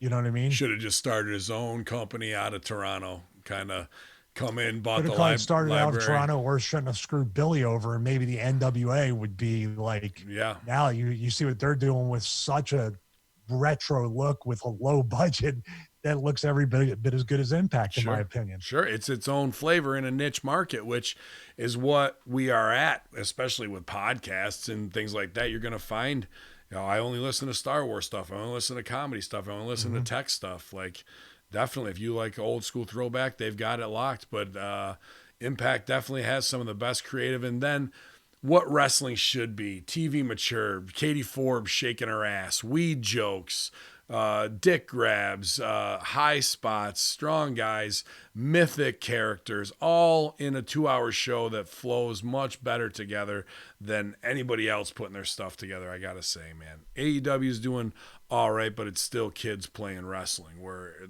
the other one feels more like a little more credible to me. Backstage news on WWE returning to Saudi Arabia in 2020. They may have just wrapped their latest event in Saudi Arabia, but according to Insider, the company is already hard at work planning their return. The current plan is to return for another show in October or early November, which follows the great general spring/fall rotating of the first 5 events in a controversial nation.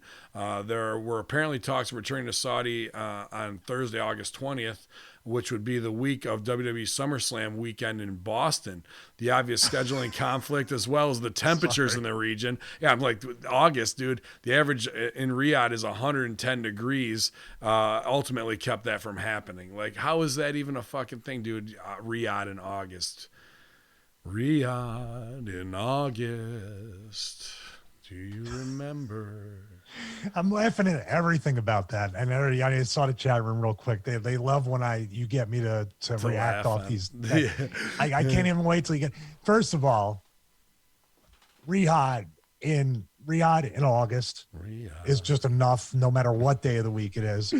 Thursdays blow me out of the water because it's like a rib. It's like a Master Shoot Theater. Like, let's just put it on Thursday because we got to get him back by Friday. It's like they've out-Vinced Vince to Vince, like to fuck with him. Yeah. Then, of all the times during this hot summer, you pick the SummerSlam weekend. You're going to make them fly back, do a live SmackDown, then do a fan access show, then do a kickoff show, then do that, then do a Raw. What's the problem, pal? Sounds good to me. There is no sick, and there is no heat, and there is no flights. There is no there is no terrorism. There is no incoming RPG missile. There is no murders. There is no guy cut into 15 pieces that I have over there in my suitcase. No, there's none of that. SummerSlam, highway to come on. I wonder if the Saudis are laughing because they're using the Stargate to get around and they're making everybody else fly. All right. JBL announced for the WWE Hall of Fame class of 2020. Stevie talked a bit about this on the Impact Attack too, because young boy Joe Jam brought it up, and I talked about my JBL experiences at OVW, all positive, locker room leader guy who'd been over for a long time, buying the boys beer so we'd huck Mama Joanna and Layfield energy drinks, and promote that, and it was cool. But dude, as a mark before I got in the biz, Briz, there's him tuning up Meanie and fucking you with, if you look it up on YouTube, I think it's WWE's most devastating chair shot. You can find right on YouTube, and it's you doing what we fucking do, and that's getting back for your brother and laying him out the next night, man. So, JBL thoughts and whatnot, experience, anything else you want to add on him going in?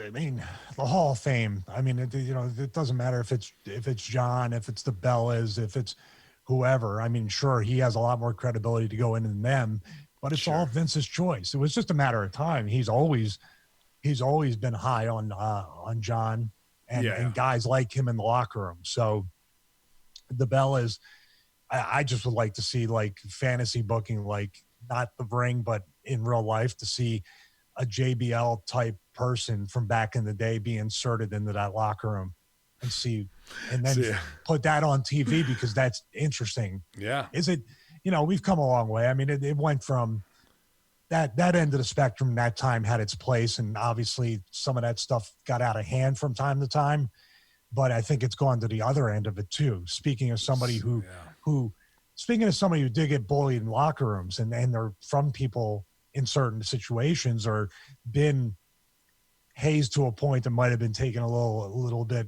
too far.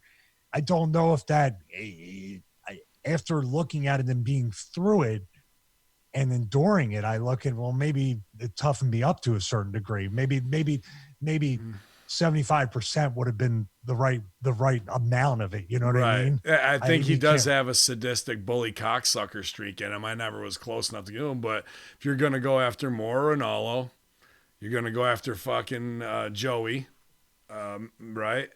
Joey Styles.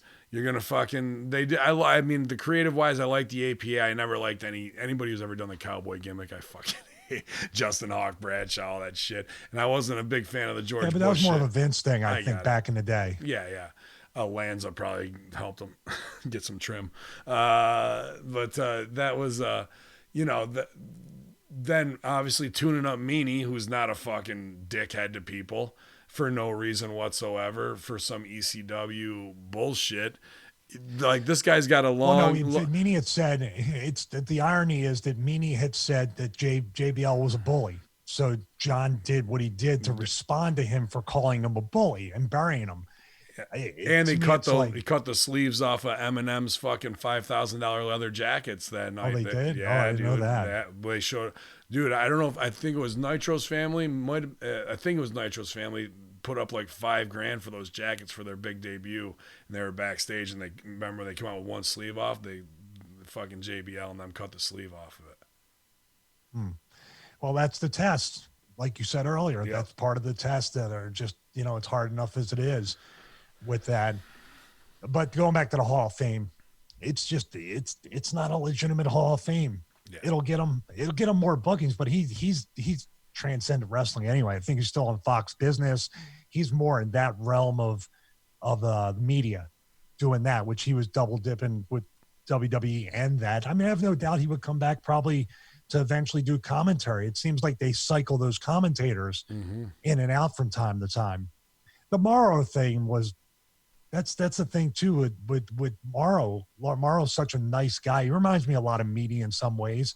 He's a really nice guy, and he's just coming to do his job and kind of be left alone. It's kind of funny that you figured in UFC or in boxing he would be enduring that same type of stuff, but he didn't.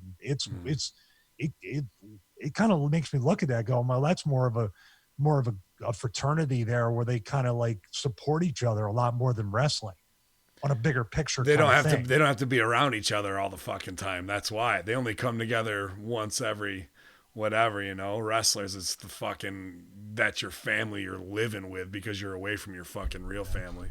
Was it something about around the table or something to the table that this whole thing with JBL and Morrow started? Remember they were both on this round table show, I think it was. Yeah, I can't remember what the fucking catalyst was, but I think you are right. It was there. That show. It was called something at the table or whatever. Table for three.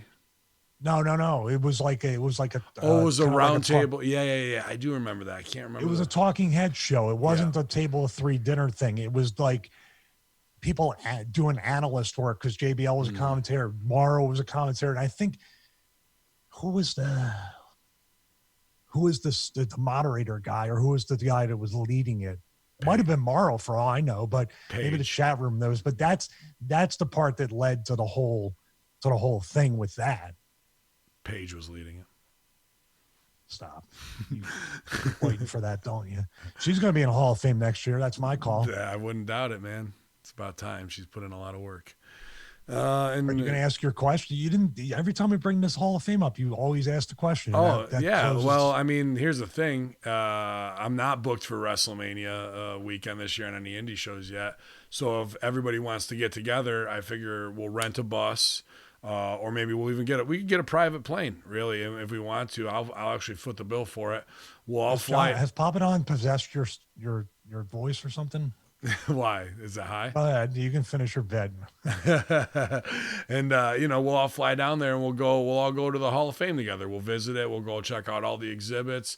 We can hang out together. We'll get pictures at the Hall of Fame with each other in front of all the statues, and it'll be a good time for everybody. So no, we won't do that because there is no Hall of Fame. There is no Okay. I'm sorry. I jumped the gun a little bit. I see where you're going there. That's one of the few times we weren't on the same page. No pun intended. Yeah.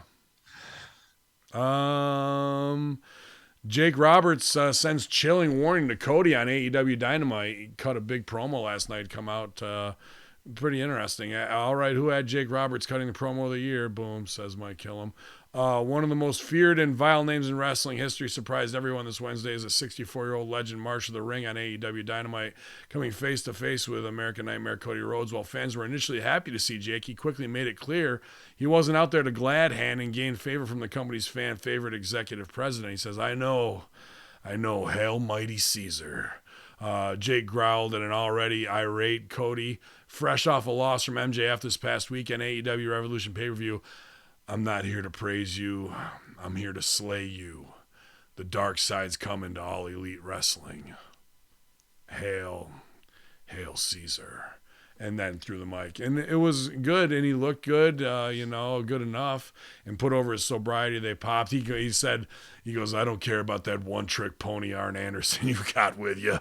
Like, it was sweet to watch him fucking, everybody puts Arn over, here comes somebody from his era, fuck Arn Anderson. That popped me. It was good little segment, but before we go in on it, one thing that, as I hacker Hamin the feed, Cody comes out during, I don't know if he entered during commercial or he was entering and they went to commercial, but I had the no cutaway link, the no break. Cody stands in the ring before this whole scene goes down with Jake. That's very important to the story.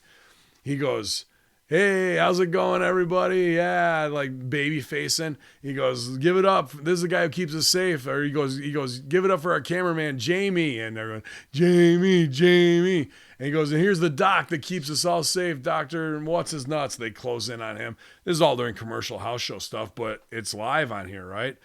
On the internet feed. And then, which is Fight TV, I believe. And then they cut to some other dude with a leaf blower, and he's like trying to get shit up from, the last segment to clean the mats off. And he goes, you're just like my dad, making it worse with that. Everyone, Dusty, and it's just not cool. And like in the moment, it takes you out of the moment when we're about to have this whole scene with, he just lost to MJF. So the seriousness is out of it for the live crowd. They're showing fuck wrestling. It's all a TV show, everybody. Like, none of this means shit. Like, that's the worst part. And then we're coming back. He goes, you're going to tell me when we come back, right? And he's like, and the camera shakes or whatever. You're like, what the fuck, dude? You just blew last part. He goes, you're going to tell me when we come back, right? He's looking at the camera shakes like, yeah, I'm going to let you know. Like, wow, dude. So I'm watching what's going on for the 2 minutes off camera.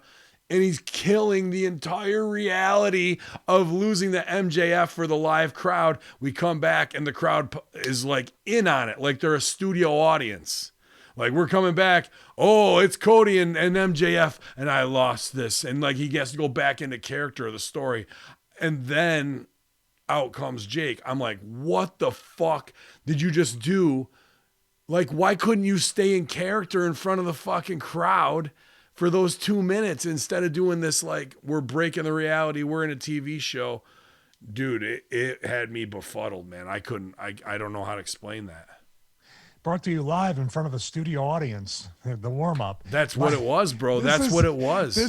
Remember the Secrets of Pro Wrestling with Stunt Granny, where the guy tore up the thing and he shoved him down. She's got the knee pads and she hugs him, which was Pitbull Gary Wolf, by the way. Was it? His partner was Pitbull Anthony with the birdcage on his head. Awesome. So this was a Stunt Granny moment. Let's call this we're going to see plenty of this. So let's dedicate this to being Stunt Granny worthy. I can't believe that there's no checks and balances to Fight TV or whatever internet.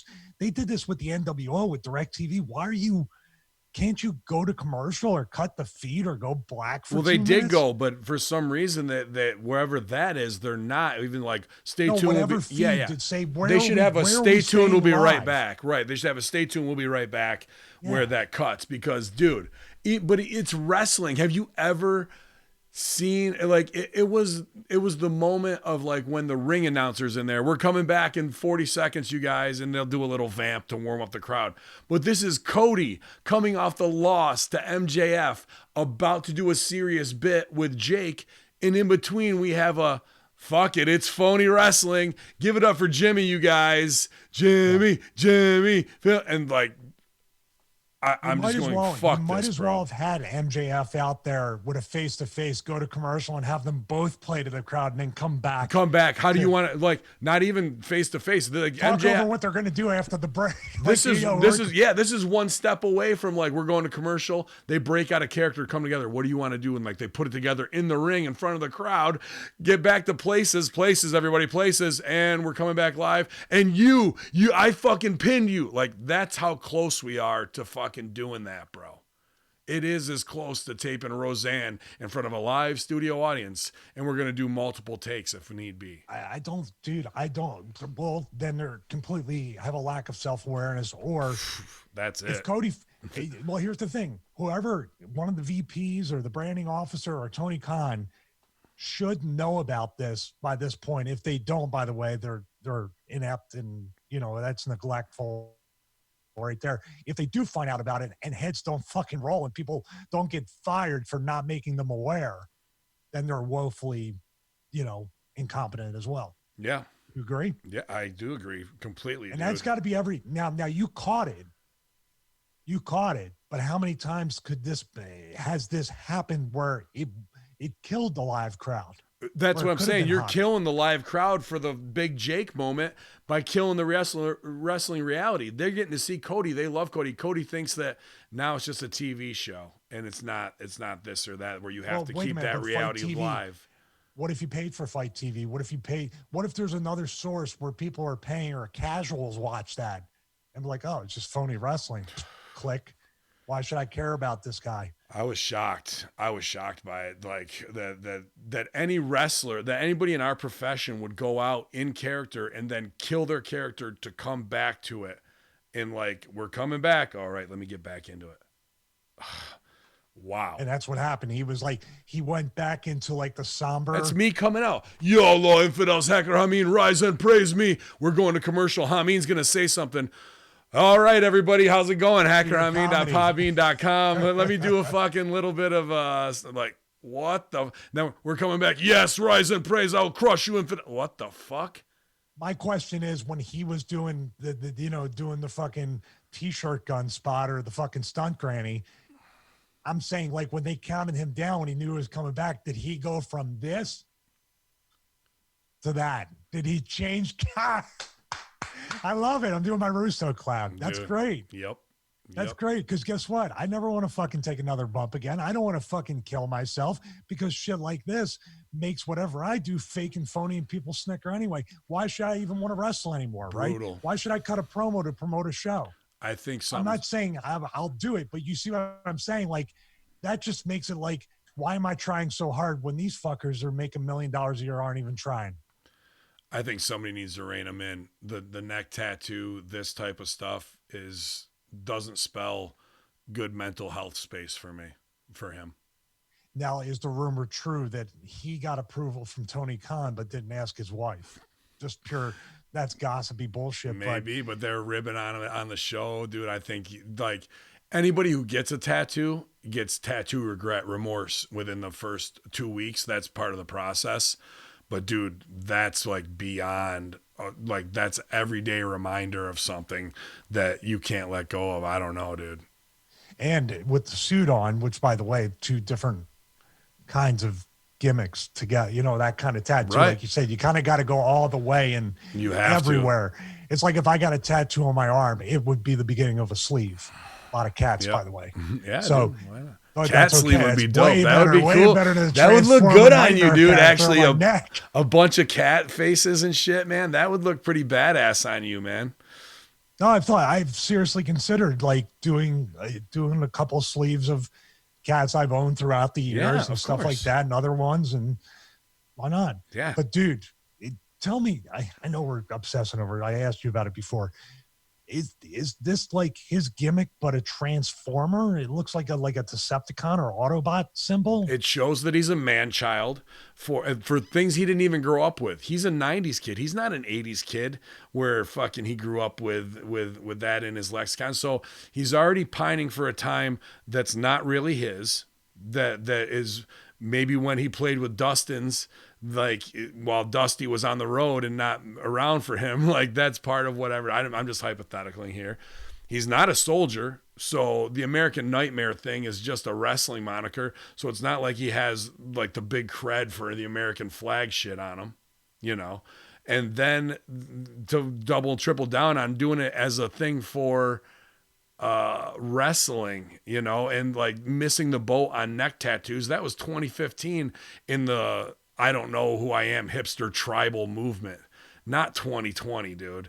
So to me, this is, and to not ask your wife, and for Tony Khan, like his approval, like, and you're an executive vice president who's got to go out and do PR and good morning, fuck off Idaho. You know what I mean? Like, and you're going to show up with that neck tattoo. Anthony Brown doesn't like that, man. No, like that shows a very short view and a clouded judgment in my mind, dude, especially when you're supposed to be the top guy. And when that happens, all the other guys go, whoa, this ship isn't as steady as I thought it was, like even more. You think rocky. they do? I mean, we can talk once again about this all day.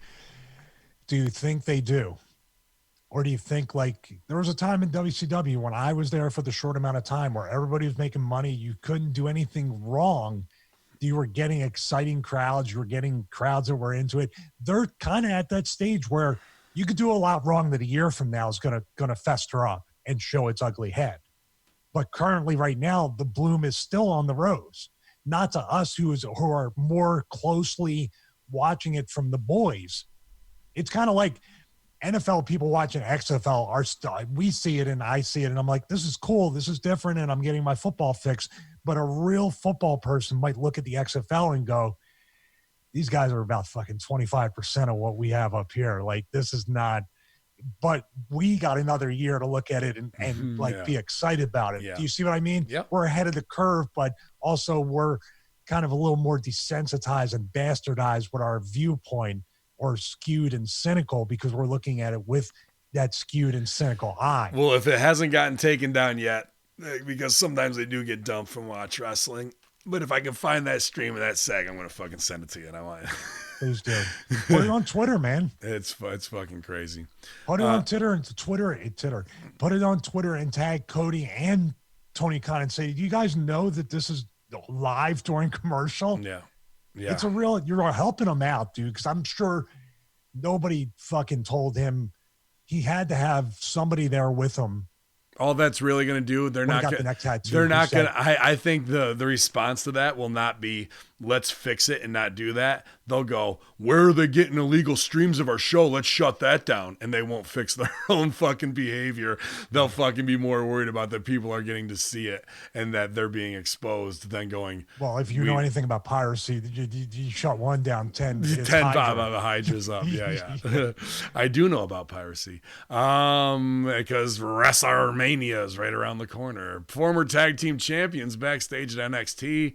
Stevie, both Billy Kay and Peyton Royce are backstage at Full Sail University in Winter Park tonight for NXT's broadcast, or last night. The Iconics have not been seen since losing a Raw tag team match to Becky Lynch and Charlotte Flair back in November.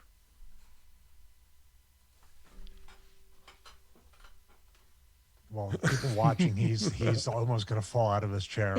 Oh, hey, but guess what? They did? WWE. It's the Ricochet thing. It's the whoever else was built. They built him up and put him over other people that, by the way, they took them off TV and kept the people that jobbed out to the Iconics on TV.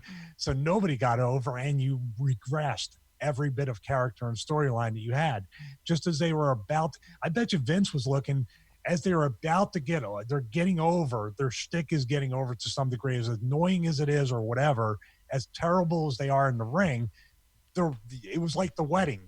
You still had to watch it for how bad it was, right? Yeah. Oh yeah. You can't turn your head away from it because they're sexy. The voices are super naggy. The matches were pretty brutal, but you wanted to see if there was going to be a Botchamania clip in there. So there is value because you want to watch. Granted, it's not for the highest order, but they were beat in November. I'm not sure which one when, but what happened in October? AEW launches. Oh, okay. Go ahead. And Billy Kay Peyton Royce they're married or are they just together? I'm not sure if they're married. Fiance, I think. It doesn't matter. They're together. Of Sean Spears. And there's your possible direct pipeline, stooge line, they're not going to be in one company and the other looking for information and not use that. And they might have got cooled off quick there because, dude, she's with him. There's no way we can have her around here. She's got to be taken off because she'll be stooging right to Cody. And that conversation happened. You know it happened. So it'd be interesting to see what they do to push them, or if they're just going to take them back to NXT and put them there to try and get them back over. I think they could go back to SmackDown. Why? SmackDown, it's not going to hurt SmackDown to have them on there. They're already established. But we'll see. I remember Spears bitching that when she was off the road, it was ridiculous. He said, like, the Amazon deliveries like were triple, quadruple of what you're getting. So like just stacks and stacks of Amazon with her at home. That's every day there. So what's that? that Was it her wish list thing? It could be, but I don't know list? either that or the fact that she's just ordering constantly and it's nonstop Amazon pack. I think he showed it. There was like a mountain of boxes in the corner that were unopened still. Who? Why would you even put that out there, dude? I don't. What's that mean? That's an interesting thing because that's you got the whole dynamic with him, and then Tyler Breeze hasn't been on TV in forever. That could also have hurt him. And then Billy Kay has nothing to do with this except being in a fake tag team. So two people get buried because WWE, when one gets heat, we got to get rid of the other. Well, you never had Tom heat. Brady has heat with Bill Belichick. They get rid of the running back or the left tackle. Well, you had to have had heat by association with all the groups that you've been in, man. I mean, you're the sweetheart most of the time, but you couldn't have been in the flock and somebody fucks up and then you got to deal with it. Couldn't have been in Blue World Order and Novus does something and somebody's got to deal with it. Like, did you never encountered any of that? Usually I was the one who had heat because I was fucking not smartened up to a lot of things, and being innocent makes you stupid. All right. Like being that sweetheart makes you stupid because how are you not supposed to know that being in WWE for 5 years, this is the way it is? Well, I've only been here 2. Oh, you stupid fuck. It was my first week, the testing. Yeah. In wrestling, you can either get away with everything because they want to let you get away with everything because you're favored in some fake subjective push by somebody who's a mark for you, or you're going to get heat no matter what you do because they want you to have heat. So when Ricochet has heat, or whoever we say has heat, it's because they want to, because now, I saw you in the cafeteria and now it's time to bully you for the next 2 months and test you because I'm fucking bored and extremely rich, or because I'm just a dick, a fat fuck that has no athletic ability, and I just want to fucking feel like I have power over somebody. Isn't that usually the way it goes? Absolutely. It's always their own insecurity to transfer that because they can't face their own shortcomings as a man or a woman. In our last story, the other 47. Yeah, is it 71 now? 80, I think 80.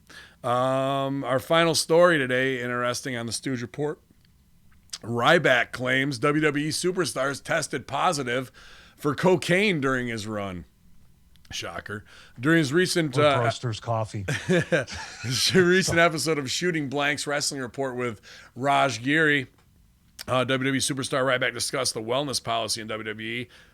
I'm sure he's been brought up that many times. Several WWE superstars have recently violated the WWE wellness policy, with Bobby Roode, Andrade, and Samoa Joe all being picked up, although it's unknown what they exactly tested positive for. During the interview, Ryback questioned what they could have been tested for, as he revealed that some of the WWE superstars tested positive for cocaine during his run with the company. He says, quote, "I'm really curious what they're popping for. I'm really curious because I want to know the way things work with guys up there. If one guy finds a new quote-unquote supplement that isn't tested and everybody's in better shape, then it spreads like wildfire. Is it cocaine? I remember when I was there, some of the guys would pop for cocaine, and sometimes, I've never done it but once in my life, but you're wrestling. You go out and party and use some cocaine, it happens. Is that what people are popping for? I don't know," said Ryback. I don't know. That seems like an I know. I'm not going to say by saying I don't know. You know?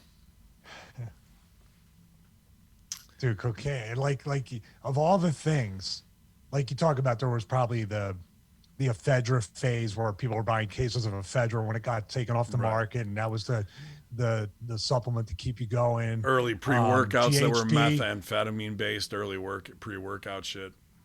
Yeah. Every new product of pre-workout is illegal. So if you see a new product, the first gen, it's usually got something in it before it gets banned.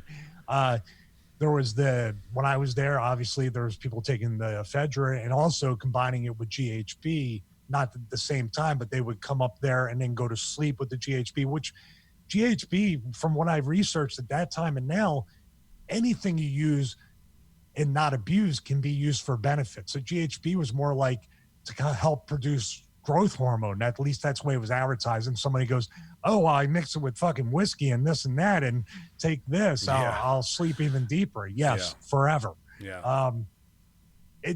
I think the red flag that goes off in my mind when I hear that from anybody is like, I'm curious to know means I might go back there and I want to see what they're testing for.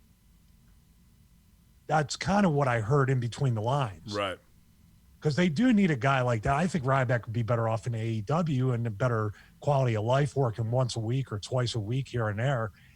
But I think there's deep down with him, he wants this time to be like in control of his own kind of, destiny with his push there. It's still WWE in some people's minds. Like everything they've done to him and what he said, and I've listened to all the stuff with his ankle injury, I believe, and then there was a lawsuit that he ended up dropping. They brought him back, and then when the statute of limitations ran out, they started treating him like shit again. Mm-hmm. Am I wrong with the way that kind of went down? That's exactly how it is with the ankle injury, sure. So that would be enough for – I'm not saying he's saying that, but I know that they about a few months ago, weren't they talking about him possibly coming back? Yeah, well, I think maybe when he said he's going to kick the shit out of Pat Buck when he gets back there, might have slowed that down a little bit. You think there was only one signature on the contract? He said, "I'm going to kill that guy." Hey, but you know what? And if he hadn't said it and he just walked in, punched him in the face, and got fired that day, he would have so much like, "Hey, I did it so I can just get to him." Yeah. Yeah, we'll see. I mean, the AEW landscape would be incredible with Jake Hager, Luke Harper, Ryback, and fucking Brian Cage, Jericho, Moxley. That's Ryback would be a good signing now until Cage gets better. Absolutely, because he legit got the bicep injury and he got the surgery and everything, right? Yeah, and he's gonna have a kid, the whole nine. Well, so it might even be a year from when he got hurt. Could be, but. Should have worked your size and impact. I don't know what to tell you. You took a lot of bumps that were foolish and didn't need to. And, we'll see. But, yeah, that's our stories for the day, you guys, all the way around. I'll be back in about 20 minutes with Chris Silvio, and MSG to do AEW Dynamite review. No rest for the weary here at hackerhamin.podbean.com. You did a great job, by the way. What's that? I listened to last week's show. Oh, thank you, Silvio. Yeah, dude, I love being on with him, man.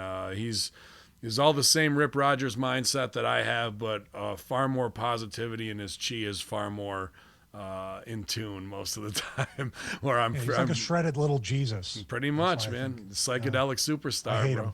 I hate him. You're like a shredded big Jesus, so fucking. I'm not so sure. I'm like Jesus after he ate with Oscar at the Irish pub. Oh shit, man. Well, I know you got the new Force USA rack. I saw you set that up, and I'm in 3D printing a stereo. I was like, dude, you could make that into a 3D printer. Look at that thing. All you need is a couple pieces in the middle, and you're good to go. But I just got a text from Swinger. Did you? He goes, "Hey, you should come by the TVs 5 minutes from your house." You know what I'm answering? Too fucking far. Him and Disco killed it this week. Him and Disco killed it this week, even though the story that they told before didn't line up. Like, they're putting Disco and him together in, we're the same goof gimmick, like out of our era, but we still think we're over. Then they had Willie Mack set up like, I don't need to be with you guys. I can get another partner, da-da-da. So you think it's going to be Willie Mack and a partner versus Disco and Swinger, and then it's the Deaners versus Disco and Swinger, and the Deaners go over, again on a misdirection, walk, but clean with the DDT, and Willie Mack wasn't involved in the finish or nothing at all. It's things like that where on Impact, where I'm like, why are we even doing that scene with Willie Mack if we're not having anything further the story that way? So there's are they still doing like 3 months of TV at a time? I think so. So I think some things might get chopped and whatnot. They go to Vegas, they shoot you know, that they'll go to Canada, shoot. They went to Mexico and shoot. Went to OVW and shoot.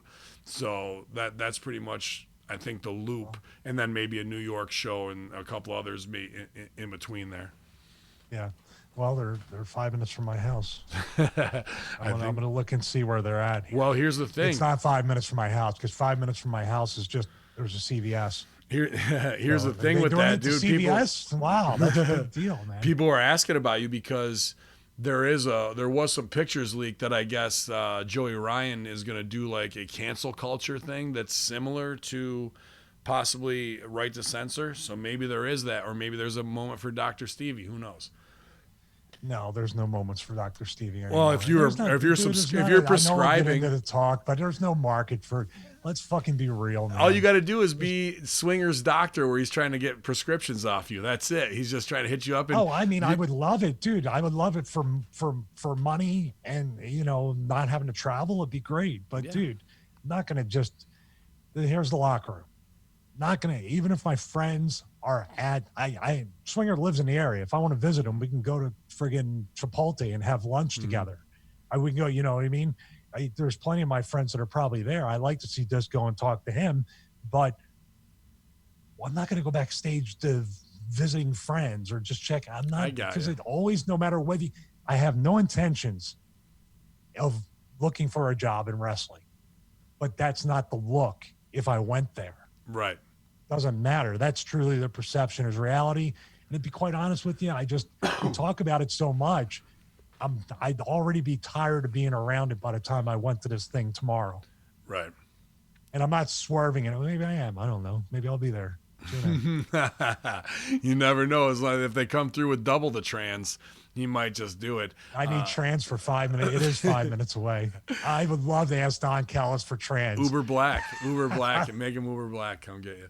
But yeah, Stevie, Force USA doing awesome things, man. I look forward to your next videos. Workout wise, I'm feeling good, pushing it. What can they do to help support all that, dude? Well, we got Stevie Richards Fitness. This is the thing. I'm going to put up on StevieRichardsFitness.com. I have the 12 and 16-week resistance band training programs. I'm actually developing another one because I have a new piece of software called Affinity Publisher, where I want to create more even more professional looking PDFs. I think the ones I created are pretty good for the times I created them, but I'm starting to get a creative bug on making them look better, like more like a magazine. Good. But on the page at the bottom, you have all the resistance band ones, and then I'm going to put in there, are you planning on building your own home gym or garage gym or whatever it is? Click here. It's going to take to the page of the product reviews and all the other stuff. The way you can support me outside of buying the programs. If you're graduating into, hey, I want to buy some equipment or do whatever, this stuff has been tested. Ben knows I've broken a lot of it. ForceUSA.com, enter the code Stevie5 to save on checkout, or when you check out to save some money. DiamondbackFitness.com is the cardio, same code Stevie5. And I want to really thank everybody, because there have been people that have been using the code. So we were able to get the folding my rack. If you saw the picture, you saw the picture of that. Dude, fold it up. Guess how big the footprint is, like depth wise. I mean, when it was, I saw it. Well, I was saying, I saw extended. It had to be 4 by 4 foot, so that's pretty impressive. Extended, it's 41 or 42 inches. Okay. Extended, 21 inches folded. Good collapsible and footprint. Has room for barbell storage. Still has room for, I got weight plate holders to put the bumper plates on. So, and it doesn't affect the footprint. It's just on the side. So about 7 inches out from the wall. We also got an elliptical in from Diamondback Fitness that I'm testing. Nice. And a light commercial flat bench, which took 10 minutes to assemble, which I love. The folding one just with me took about 55 minutes to put together. Man, I can go on and on about it, but the thing that I like that they did with the regular one that I had in this room with the original gym, all the bolts and the nuts are the same size. So once you put it on your drill bit and your socket, you're boom, good. boom, boom, boom, boom. I like that too, for sure, especially switching back and forth with smaller screws, and that can be a pain in the ass.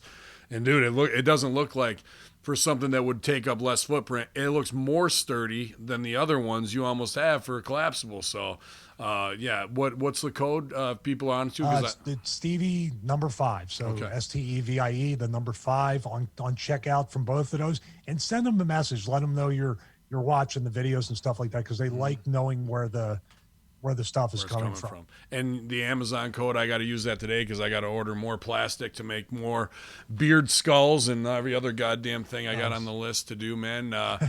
ProWrestlingTees.com/Stevie Richards for all your best cat shirts, BWO shirts, and Stevie Richards official fitness gear, so you can stunt and show everybody all your gains. I felt good, man. They took a picture of me from the floor this week, some fans, and I was like, all right, I feel comfortable with that. My gut, still a little muffin top going on. My diet's never the best, but I'm working you look great, twice as hard, man. Thank you. Compared to 2 years ago, I've really been just trying to stay steady and pushing along, and your program's obviously been a big, huge help in that, dude. And I'm just trying to mix it up and not look like a fat fuck. So I was happy with that picture.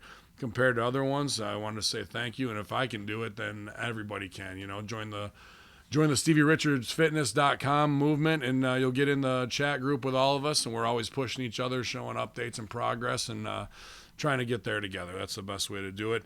But if you really want to support us too, you can go to TheBroasters.com. Get yourself some Vince Russo coffee. That's small business. All of our own private companies working together to bring you guys, our loyal fan base, something very cool. And that's what I'm asking for now. And if you can't, just go to @CoffeeBroasters and give them a follow. Dippin' Donuts CNY, give them a follow. Stevie won't reply, but BWO Stevie on Twitter, @bin_Hamin on Twitter, @HackerHamin on Instagram, Stevie Richards on Instagram. Always some eye candy and $5 face slaps to keep you pumped up, infidels. But it's the Friday Locker Room. I'm coming back in 10 minutes to do the AEW Dynamite review with Susio and MSG. Stevie, good to have you back, buddy. Missed ya. Yeah, Losky, pal. New blue World Hall of Fame order.